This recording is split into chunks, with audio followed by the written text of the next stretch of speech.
Hello and welcome to BYJU'S Exam Prep IAS. Welcome to another session on economy this week, wherein we'll be taking up all the important economy related articles which have appeared from 20th to 26th August 2022, and we'll be analyzing these particular articles. Let's begin with the first very important article, Adani's group acquiring NDTV. Whether it will happen or not, you don't have to be worried. From the economics point of view, understand certain important points from this newspaper article. Although it has grabbed a lot of headlines in the recent times, what are the important points here? First, there is a company X. Don't worry about exact names of the companies. UPSC will not ask that. There is a company X which has taken amount of loan from another company Y. Now, this particular company X is a promoter, one of the owners in the NDTV. And this company Y, which has given loan to company X, it has been purchased by one of the companies within the Adani empire, that is Adani Media Group, AMG. Very recently, AMG purchased this particular company Y. Company Y, back in the year 2009 and 10, had given loan to company X. And this company X is one of the owners or promoters in the NDTV group. Now, one of the conditions of this loan that was given by company Y to company X is that at any point of time, company Y can simply convert this particular debt into equity. Simple. Understand this. Company Y at any point of time at a particular price can convert this debt into equity. Now, some of you will be concerned about the term debt and equity. Debt means a liability, loan in simple terms, which has to be repaid. Equity is nothing but ownership. You must have heard of the term shares. So this was one of the conditions of this loan which was given back in the year 2009 and 10. And at that point of time, this company Y was owned by somebody else. Later it changed the hands, ownership changed the hands. And finally, in 2022, it was purchased by Adani Media Group. And after the purchasing happened, now the company Y says that I will exercise this option where I will convert this debt into equity. And because I'm converting this debt into equity, now I'll start owning company X. And because company X has ownership in NDTV, it simply means Adani Media Group will have an indirect ownership in NDTV. Have you understand this? Sir, which is the name of the company X, which is the name of the, or which company is Y? Don't worry, the details are there here, but that is also not required for UPSC. In simple terms, imagine a situation where you will give a loan to me. I have ownership in a particular asset. If I don't give the loan back to you, or one of the conditions of the loan is that at any point of time, you will convert this loan into ownership into my company or right into my assets. And if you exercise that option, now you will simply have the ownership of my company as well as the companies or the assets which are owned by me. This is exactly what has happened in this situation. Now, why it has created a lot of buzz, or let's say a lot of concerns, entering into something that is not related to economics. Now, there's a concern that one more corporate group will have the ownership of a media house, and they might stifle, they might simply control what kind of work will be done by this particular news channel in terms of, let's say, criticizing the government or criticizing the corporate sector, etc. But apart from that, what is more important here? Importance is, this is one more example of a hostile takeover. Remember this. It was there very recently in the newspaper. I'll give an example so that you understand it. Mr. Elon Musk offering to purchase Twitter is nothing but another example of a hostile takeover itself.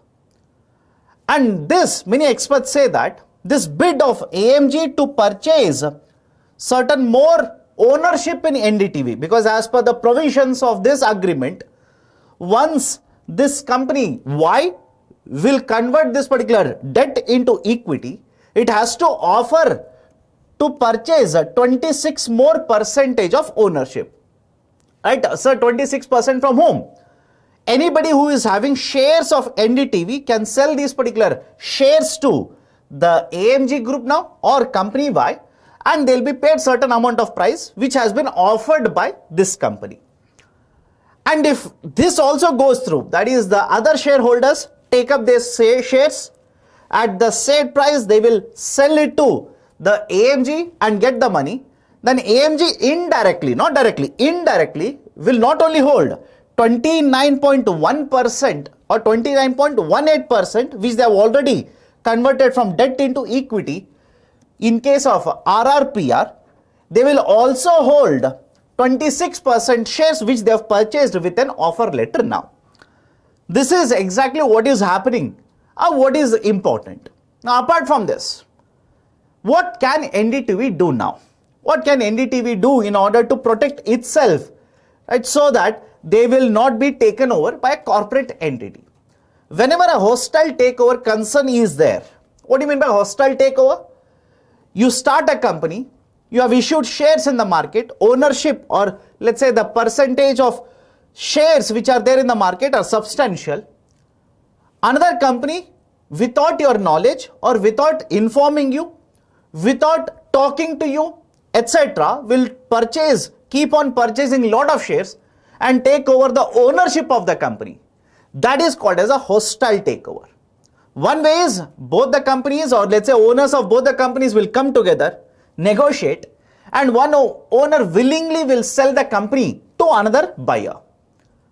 But whenever you talk about hostile takeovers, without the knowledge or without the consent of the existing owners or promoters, whenever somebody else or any other company tries to take over the ownership of this company, this is called as a hostile takeover.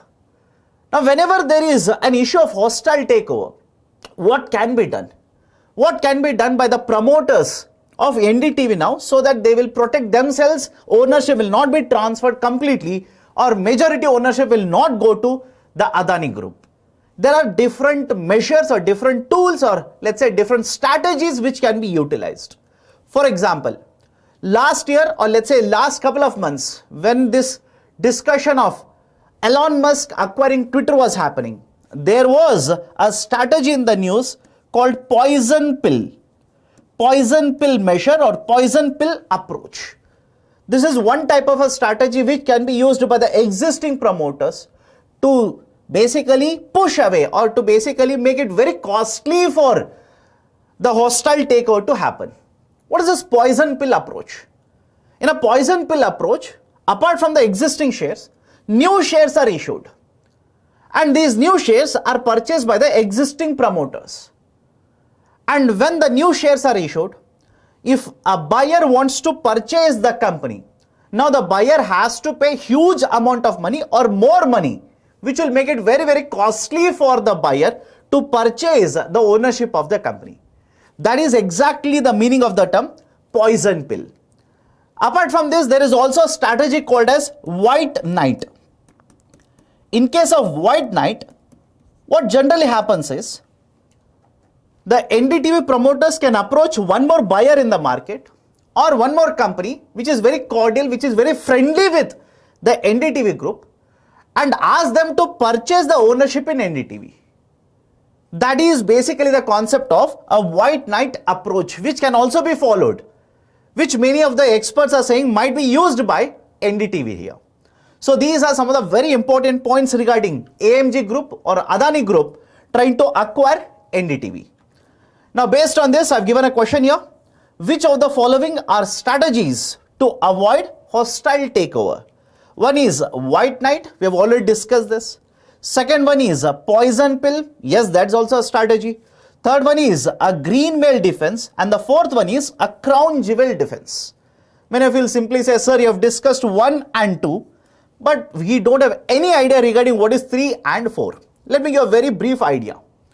In case of the third one, that is a green mail defense, a company will offer to purchase the shares from the market at a higher price compared to what has been offered by the buyer who wants to go for a hostile takeover. Or they can simply purchase the shares back from the company which wants to basically go for a hostile takeover. that strategy is called as a green mail defense. What about crown jewel defense?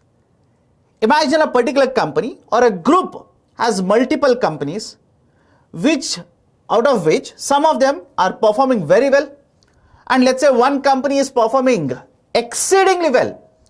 Now in a market, one businessman wants to take over all of these particular companies. They want to purchase the whole group of companies itself through a hostile takeover, by the way. Or let's say there is a company which has multiple businesses. One of the businesses is very lucrative, performing exceedingly well. Remaining, right, they are performing but not to the extent of one business. Or the one business profits are very, very high. And if these particular business is given away, the whole profits of the company will come down to a very negligible level. Let's assume that is a situation. Now imagine you are the owner of that business, you are the owner of that company. I want to go for a hostile takeover. Now what you will do is, you will sell off this particular business to somebody else in the market. I wanted to take over your company precisely to get into that business, because that business was very lucrative. That part of the business was earning large amount of profits. Now because you have sold it away, you have given it to somebody else, I am not finding this buying very lucrative, very attractive now. So I might simply stay away from going for a hostile takeover. That is called as a crown jewel defense. So 1, 2, 3 and 4, all the 4 are the strategies to avoid a hostile takeover. Right option for this question is option D, 1, 2, 3 and 4. Let me go to the next article. FTA provisions to prevail in rules of origin disputes. What do you mean by this? There are a lot of technical terms. Let's understand one by one. Imagine there are two countries, A and B, and both the countries have signed a trade agreement. As per the trade agreement, imagine this marker is manufactured in country A and exported to country B, and because the agreement has happened, the import duties imposed or the customs duties imposed by country B are very negligible or not at all imposed. So as a result of this trade agreement, what we might expect? The exports of this marker should increase from country A to country B. Now there is one more country here, C. They also manufacture the marker, export it to country B, but country B or the government of country B imposes a customs duty of 20%. Now let me ask a very simple question. The country A manufactures the same marker or a similar marker compared to country C. The companies from both of these countries export the marker to country B. The government in country B doesn't impose any customs on one of the marker and imposes 20% customs on the second marker, which comes from the second country, with which they don't have any kind of a trade agreement. With this particular situation, whose markers or which country's markers do you think will be imported more into country B? Obviously, you will come to a conclusion, sir, because customs duty is imposed here, the taxes are higher, they will take up the prices. The markers which are exported from country C to country B, they'll become costlier. So the imports will come down, right? Whereas from country A to country B, right, the taxes are not imposed. So the importers in country B will import lot of the markers from country A. This is exactly the outcome that we expect to happen when the trade agreements are signed. Now what country C will do is they will find out a route or find out a new mechanism wherein they will export the marker from country C to country A and thereafter route it to country B like this. Rather than directly exporting, they will export to country A first, thereafter export it to country B. And now the concern is that the agreement between A and B is being misused. I hope you understand this. The trade agreement between A and B has been misused, and that is the precise reason whenever trade agreements are signed, that is free trade agreements, there is a provision called, or there is a rule called as rules of origin.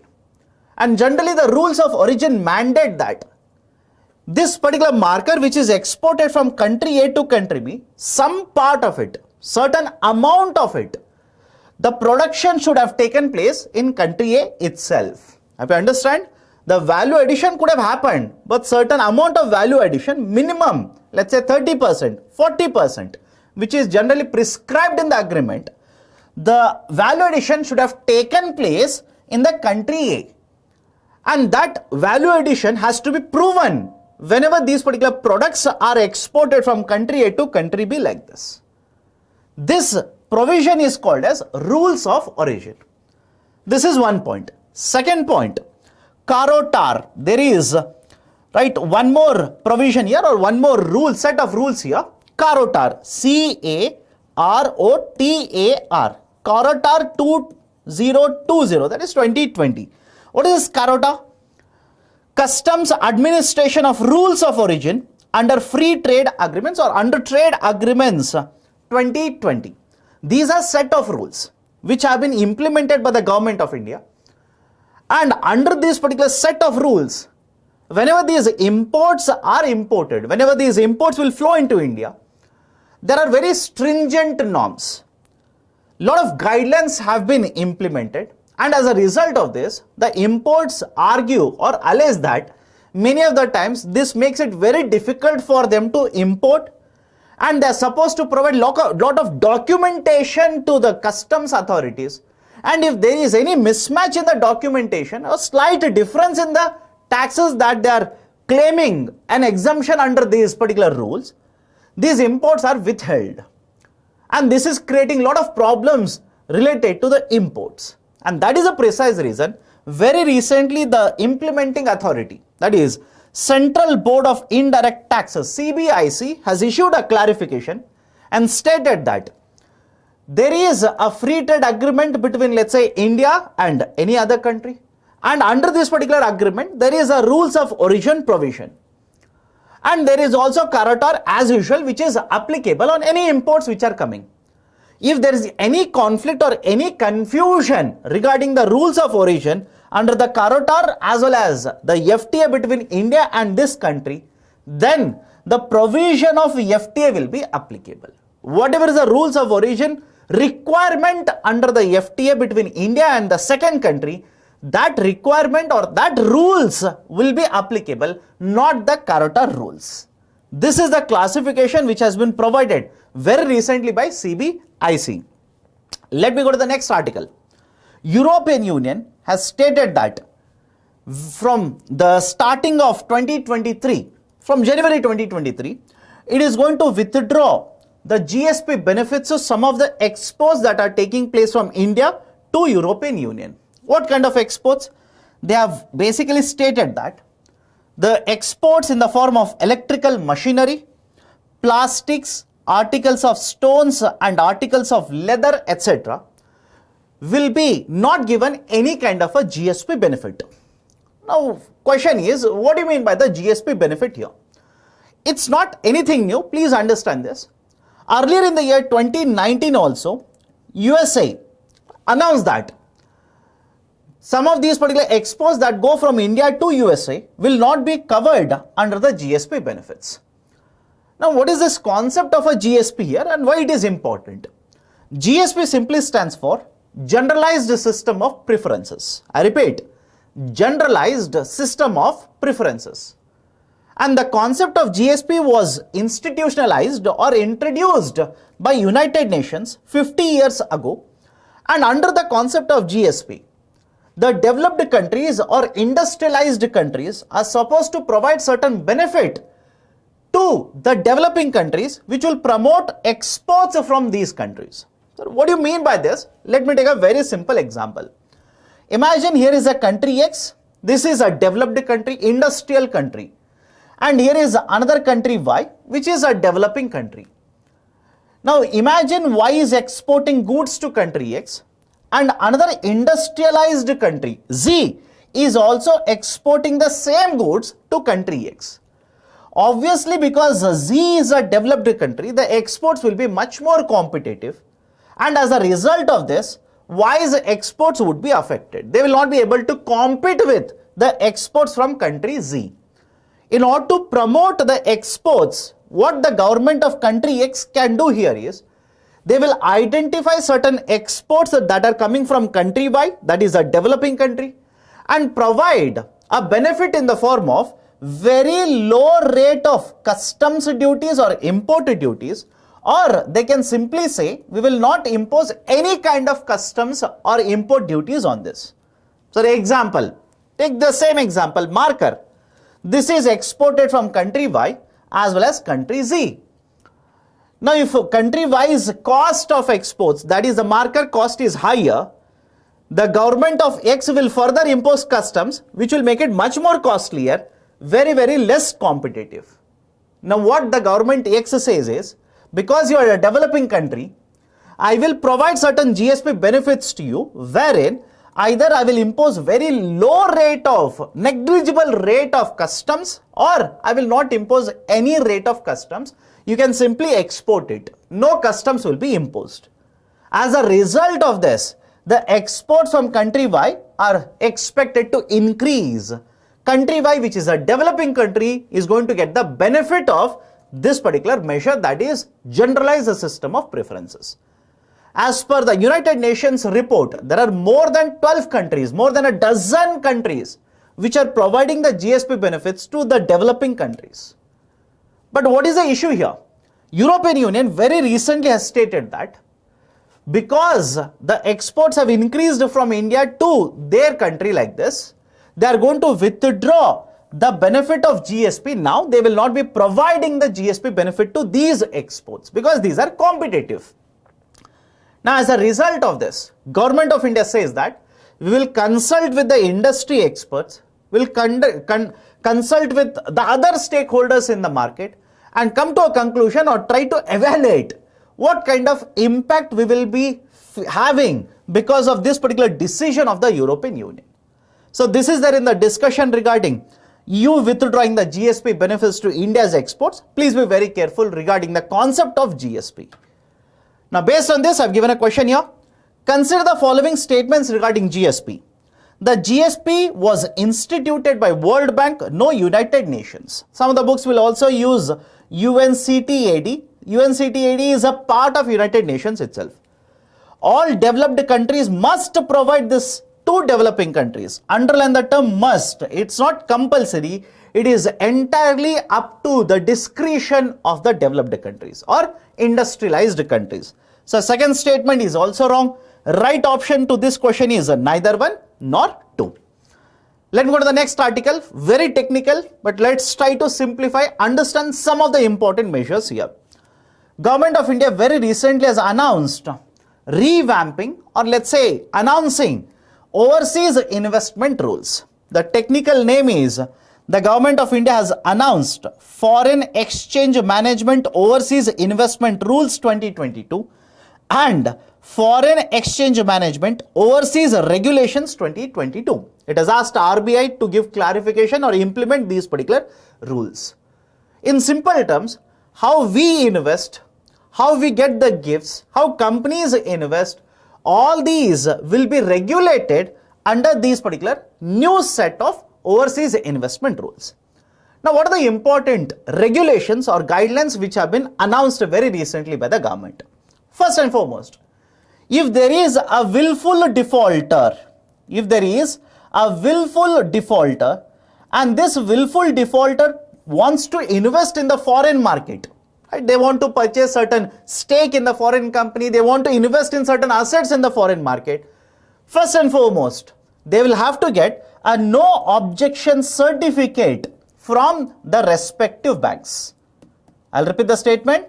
A willful defaulter, if they want to invest in the foreign market, they will have to get a no objection certificate from the banks. And this no objective certificate or no objection certificate will also be applicable if you are under investigation by Enforcement Directorate, Central Bureau of Investigation or Serious Fraud Investigation Office, SFIO.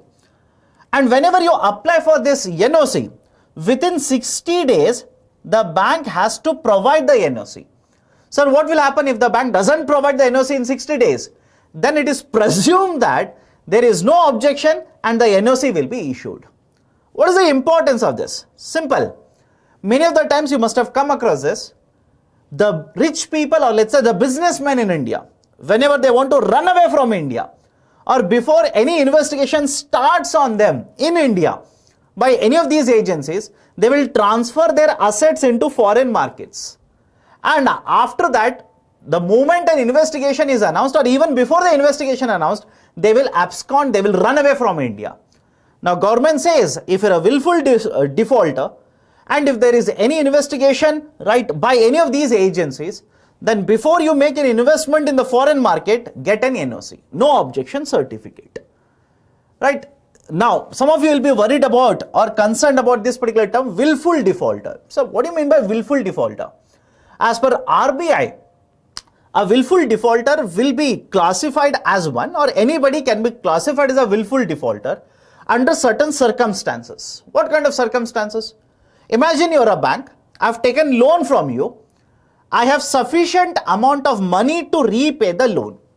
But even then, I will default on the repayment. Hope you understand this. I'm a billionaire. I'm not, but assume I'm a billionaire. I have sufficient amount of money to repay the loan. But even then, I will default. RBI says you are a willful defaulter. Another example. I have taken a loan from you saying that I want to purchase machineries. But I will not use the loan to purchase machineries. I will purchase a luxury car. Whenever the loans are taken to buy something, but they are used for something else. Right? Whenever these particular funds are siphoned off into another countries, whenever you have provided a collateral or an asset as a security, and without the knowledge of the lender, you want to sell it off in the market. And the bank says, show me the asset for which you have taken the loan, and you do not have assets to show for it. In many of these particular situations or conditions, RBI will classify a borrower as a willful defaulter. So, willful defaulter, if they want to invest in the foreign market, they will have to take a no objection certificate. That's the first point. Second, very important point. There were certain conditions earlier regarding the round tripping. There is a concept called as round tripping. Right? What do you mean by round tripping? Imagine here is an Indian investor A. They will invest in a foreign company. They will purchase or set up a foreign company. And this foreign company or a foreign institution will again invest back in Indian market. This is example of a round tripping. Round tripping essentially means different methodologies are used, different routes are used, but the investment will start from India, come back into India itself. That is called as a round tripping. The concern regarding round tripping is many of the times there is a concern that the black money can be utilized to make a round tripping investment like this. And many of the conditions regarding round tripping now have been eased, but the condition, other conditions saying that the foreign company or foreign institution which is going to invest in India has to abide by these guidelines. Certain conditions again have been imposed regarding these kind of investments. Third very important guideline or a rule is that earlier if I want to receive a gift from the foreign, it has to be from my relative only. A resident in India can receive a gift from the foreign, right? But it has to be given by my relative. But now this particular condition has been relaxed. I can receive the gift even from a non-resident Indian. Any person who is a non-resident of India can provide a gift to me now, or can give a gift to me. Now, these are some of the very important conditions, or let's say the measures which have been implemented by the government in order to ease the investment rules so that companies in India can invest in the foreign market very easily. For example, the definition regarding ODI, overseas direct investment, overseas portfolio investment has been made much more easier now. More clarification has been provided. The investment in unlisted companies or unlisted companies from India investing in the foreign market, many of the regulations have been loosened up. Right, so these kind of clarifications have been done by the government, or measures have been implemented by the government in order to make the investments from India into the foreign market much more easier, and also to regulate the willful defaulters or these particular people or the companies which are there under the investigation. So these are certain important points regarding the latest set of rules announced by the government. Next article is regarding FSIB. First and foremost, what is FSIB? FSIB stands for Financial Services Institutions Bureau. This has been set up by the government couple of months ago, but very recently this has created certain news, or there was a discussion in the newspaper regarding FSIB. But before looking at why it was there in the newspaper, understand certain background points here. Earlier, Government of India had set up one more authority by the name of Bank Boards Bureau, BBB, triple B, Bank Boards Bureau. And this particular Bank Boards Bureau was given the task of giving certain recommendations regarding appointments at the highest level in the public sector banks. But there was certain issue regarding the functioning of a BBB. That is the BBB eligible? Does it have a mandate to give recommendations for the people to be appointed, let's say in an insurance company? That is a public sector insurance company itself. And there was a court case, and in that High Court stated that no, there is no mandate given to BBB regarding this. The Bank Board Bureau doesn't have the right to give recommendations for the appointments of highest people, or let's say highest positions in the public sector insurance companies. And that's a precise reason what Government of India has done is, it has taken this authority BBB, it has been subsumed under the new authority Financial Services Institution Bureau, FSIB.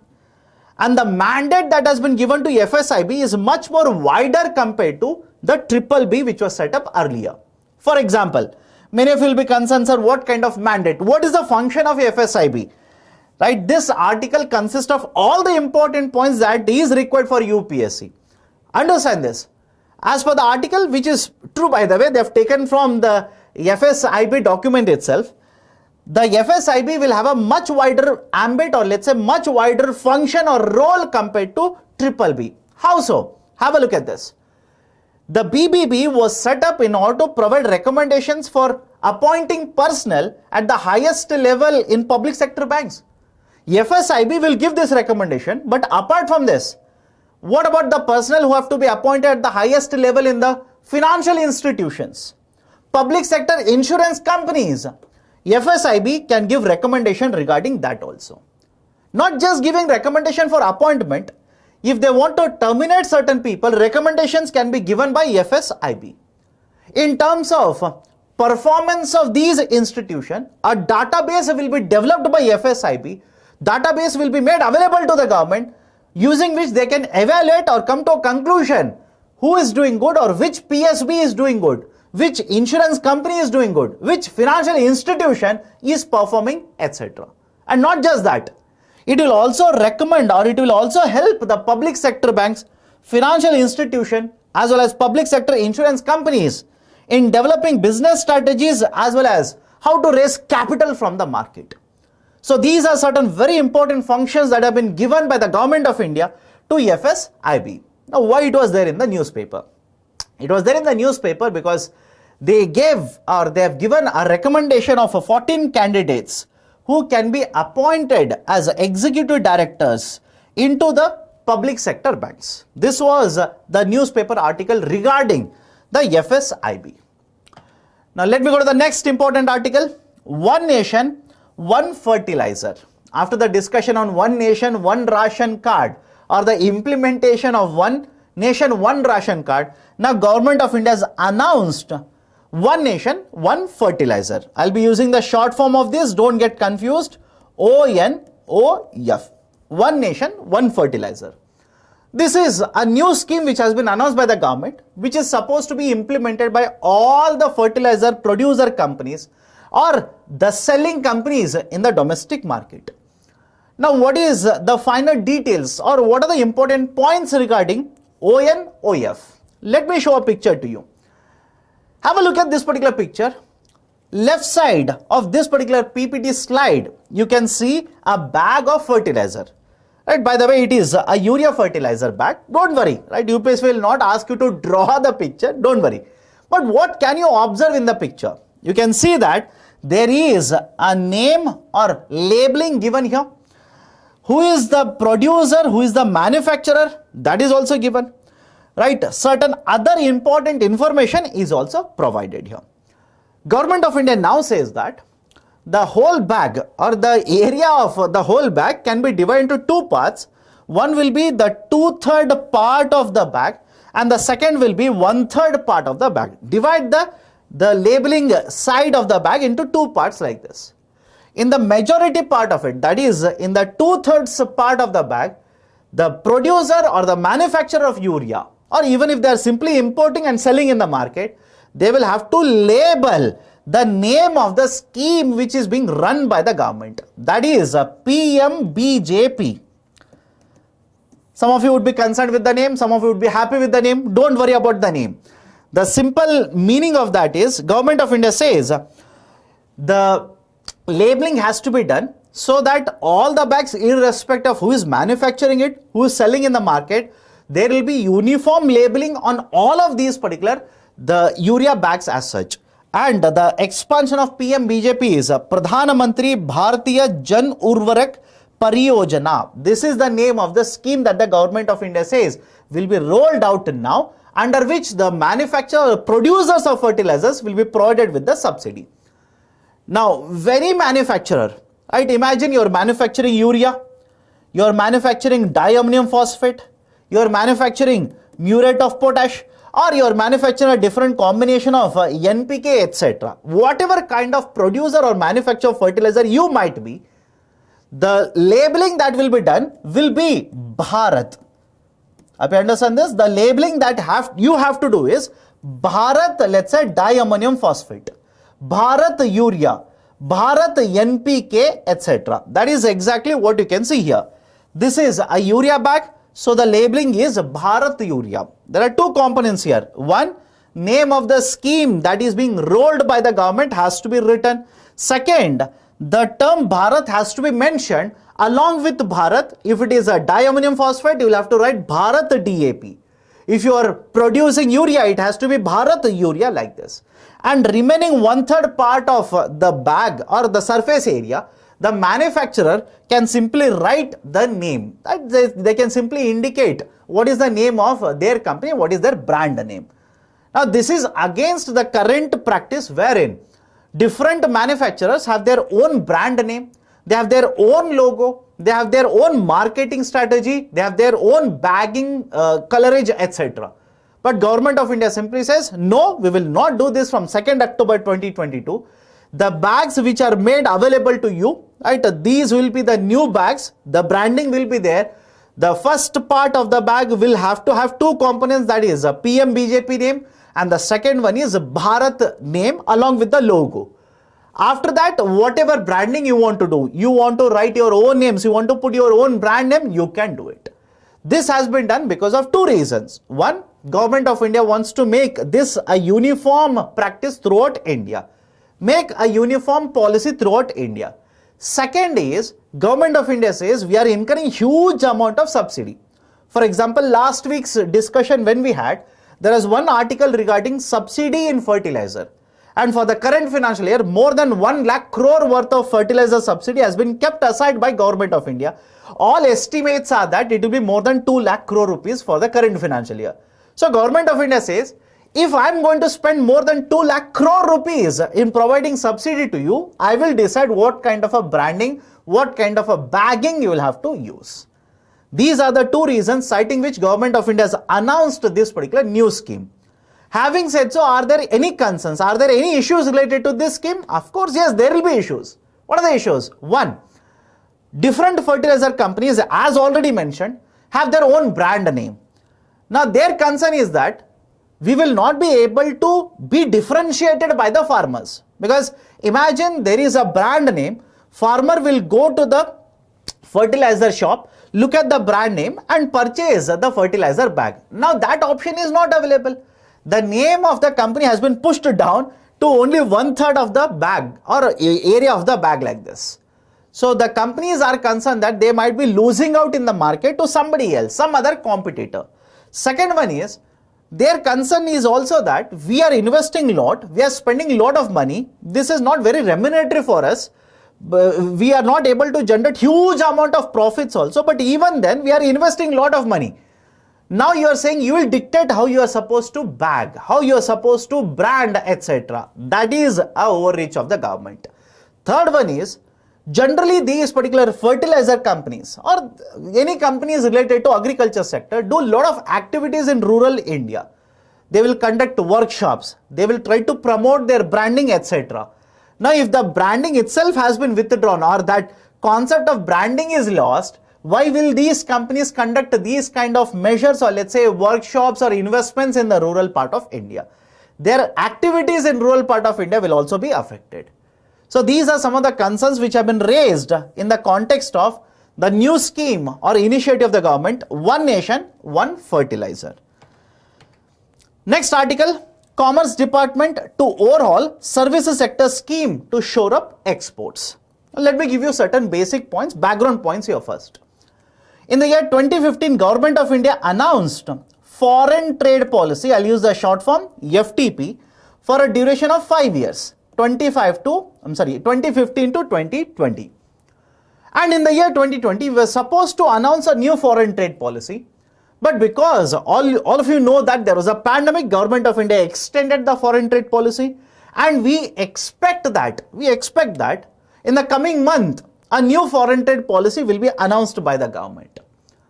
But under the foreign trade policy 2015 to 2020, Government of India had announced two very important schemes. One is SEIS and the second one is MEIS.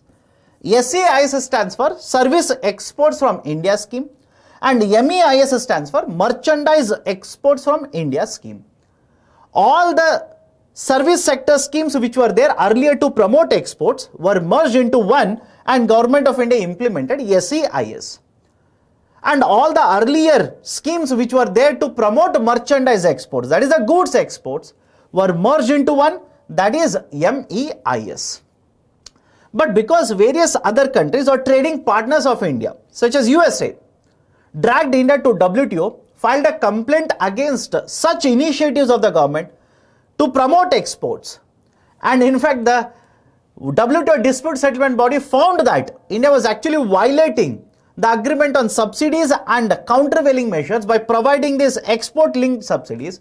Government of India stopped implementing MEIS as well as SEIS. Now the concern is very simple here. For the last two financial years, that is financial year 21 and financial year 22, this scheme was not notified by the government, and as a result of this, the service exports or the exporters who are getting benefit under this particular scheme, they are not getting these benefits or incentives. What about the merchandise exports? Merchandise exports last year crossed more than 400 billion. Now the concern is there is a fear of recession in two of our very important markets, that is USA as well as European Union market. When the recession will take place in USA and European Union, if at all it happens, India's merchandise exports to these two very important destinations will be affected and the overall exports will be affected. Now there's a concern over the balance of payments issue. That is, current account deficit might widen, the trade deficit might widen, forex reserves might start depleting, etc. Considering all of these particular points, Government of India is trying to reintroduce service exports from India scheme, SEIS, but in a revamped structure, in a new form, in such a way that we will promote exports, that is service sector exports by the way, without violating any of the norms under World Trade Organization. If we can do that, I'll give an example. After MEIS was withdrawn, stopped by the government, Government of India has introduced one more scheme by the name of Remission of Duties and Taxes on Export Products, RODTEP. And so far there has been no concern or no complaint regarding the implementation of RODTEP by other trading partners. No country has dragged India to WTO regarding RODTEP scheme, which means as of now, RODTEP is providing promotion of exports or providing incentives to promote exports without violating WTO norms. The article simply says that we will adopt the same approach reintroduce SCIs in a different way, in such a way that we will be able to promote service exports without violating any of the WTO norms. Right? So that is expected to be announced by the government in the upcoming foreign trade policy. Now, based on this discussion, I have given a question here. Consider the following statements regarding SEIS. The scheme covers all the components in the services sector. Does it cover everything under the services sector? Absolutely no. It doesn't cover everything. Why? Let me take an example here. There is information technology. Information technology is a part of services sector. IT exports are very competitive. India's IT exports are very high to the global market. In fact, out of the total service exports, IT exports have the lion's share, very high amount of a share. So what is the need to promote IT exports here? That's the precise reason under SEIS, all the components of service sector were not covered. The incentives under the scheme is in the range of 0.01% to 4.3%. Even this statement is wrong. This is applicable for remission of duties and taxes on export products. What about the incentives provided under SEIS? It was in the range of 3% to 7%. In fact, it is there in the article here, 3% to 7%.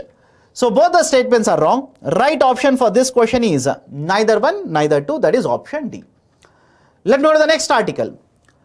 The GOM on GST-AT, GST Appellate Tribunal. GOM stands for Group of Ministers and GST-AT is nothing but Goods and Services Tax Appellate Tribunal. Now, what is the important point here? The GST Council set up a group of ministers, and this group of ministers very recently has given recommendations regarding setting up of an appellate tribunal.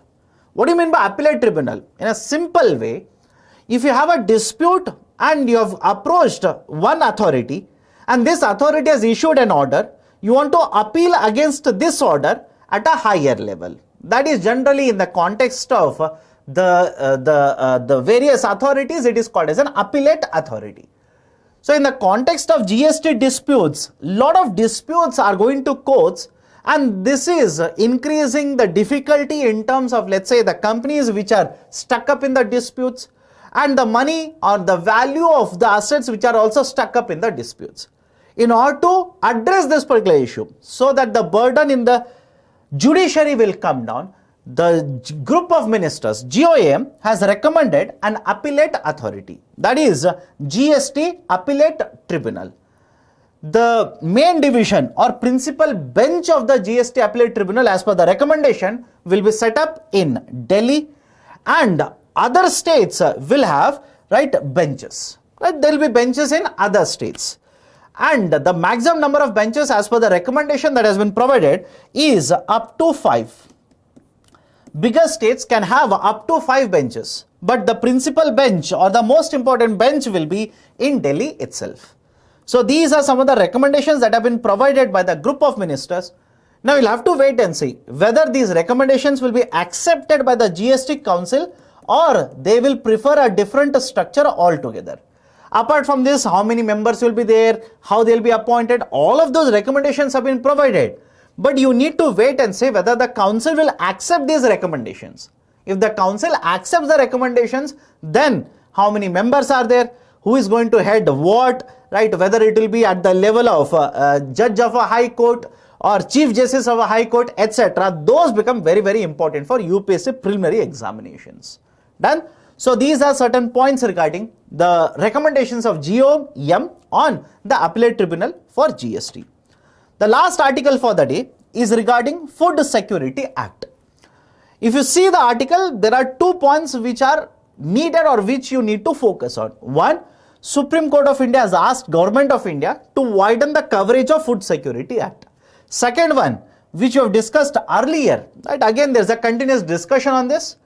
The Supreme Court of India has asked the Government of India, why don't they hold an all-party meeting on freebies? In fact, Supreme Court of India went further and stated that it should hold these particular all-party meetings and it should be televised. It should be telecast so that we will come to know what is being discussed by all the party members regarding the freebies discussion. Now, what is the most important point here regarding NFSA, Food Security Act?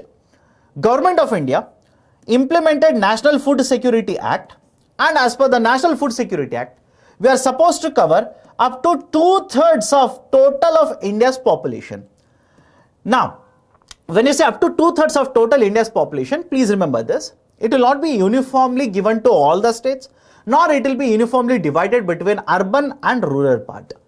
Out of the total 2/3 of population, which comes out to be around 81.3 crore people, that is, as per the census of 2011, out of these particular 2/3 of total population, we want the coverage to be 50% of urban population and 75% of rural population. Again, further, if you read about NFSA, they will divide these particular beneficiaries into priority households as well as the households which have been covered under Antyodaya Yojana. Antyodaya households as well as priority households. That is poorest of the poor households as well as the priority households. These beneficiaries households would be identified by the state, and under the targeted public distribution system, certain number of food grains at subsidized prices. That is, the quantity of food grains will vary from whether you are a beneficiary under Antyodaya or a priority household. Because under Antyodaya, for a household, the beneficiaries will get 35 kgs, whereas priority households, you will get 5 kgs per person, that is up to 25 kgs. So these are certain very important points regarding NFSA. But the most important point you need to make a note of here is the 81.3 crore population that has been decided under NFSA, it is as per the 2011 population. And the fact of the matter is, all of you know this, after 2011 also, the population of India has kept on increasing. And 2021, Government of India says we were supposed to conduct a census and use the census to revamp this data of coverage under NFSA. But 2021 census has been postponed. When it will be conducted, government has not given any clarity regarding that. It has been postponed indefinitely. Now, without having the census population data, how can we revamp? That is the argument of the central government. And the counter argument to this is, because we have not restructured or revamped the data, population coverage data under NFSA, population has kept on increasing. More and more people are getting excluded. They are unable to get the benefits under the National Food Security Act. And as a result of this, the litigant here or the other party in this particular case is saying that there are more than 100 million people who are supposed to get the benefits, but because government is not revamping, they are unable to get the benefits. And that's a precise reason Supreme Court of India has asked Government of India to look into this particular issue, and if they can provide a formula, right, that is where using the 2011 population itself, we can revamp, right, we can have a new formula for the coverage of more and more population so that more people will be able to get the benefits of National Food Security Act, should be implemented, should be seen by the government. That is the gist of the article provided here regarding Food Security Act. So these are the various articles as well as the questions related to these articles for the duration of 20th August to 26th August 2022. If you like the initiative, hit the like button, provide your valuable comments in the section below. And if you are yet to subscribe to BYJU'S Exam Prep IAS, kindly do now. Thank you. Have a great day.